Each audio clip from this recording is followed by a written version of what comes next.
మామూలుగా వేరే వెహికల్స్ తోని పోలిస్తే ఓల్వో బస్ ఎందుకు బెస్ట్ అని చెప్తారు మీరు? వాల్వో బస్సు బెస్ట్ ఎందుకంటే దీంట్లో జర్నీ చేస్తే ఇప్పుడు మామూలుగా ఎలా ఉంటుందంటే మనం ఇంట్లో పడుకొని లేస్తే ఎలా ఉండదు పొద్దుంత ఫ్రెష్గా ఉంటారు అనమాట. అవునవును. మిగతా బస్సులు ఏంటంటే కొంచెం అన్కంఫర్టబుల్గా సస్పెన్షన్ బాగుండదు. ఓకే. ఇప్పుడు ఎవరైనా ఏం ఆలోచిస్తారు, మనం ఇక్కడ పొద్దుగా పడుకొని పొద్దుగా ఫ్రెష్గా లేచి ఒక పని మీద వెళ్తుంటారు. అవునవును. అది ఫ్రెష్గా వెళ్తే కొద్దిగా ఇదిగా ఉంటుంది, ముందు బాడీ యాక్టివ్గా ఉంటుంది.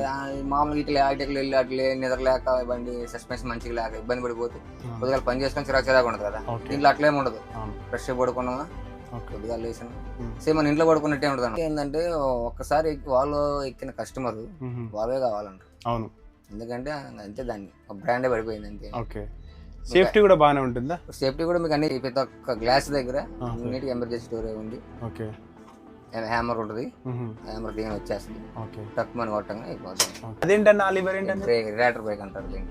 ఇప్పుడు 2 బ్రేక్స్ ఉంటాయి అన్నమాట దీనికి. రేటర్ బ్రేక్ అనేసరికి కొంచెం బ్రేక్ వేస్తే ఏంటంటే లైట్ గా అప్లై చేసామంటే మీకు ఇది లాగేమంటే బండి బ్రేక్ వేసింది కూడా తెలియదు అనమాట.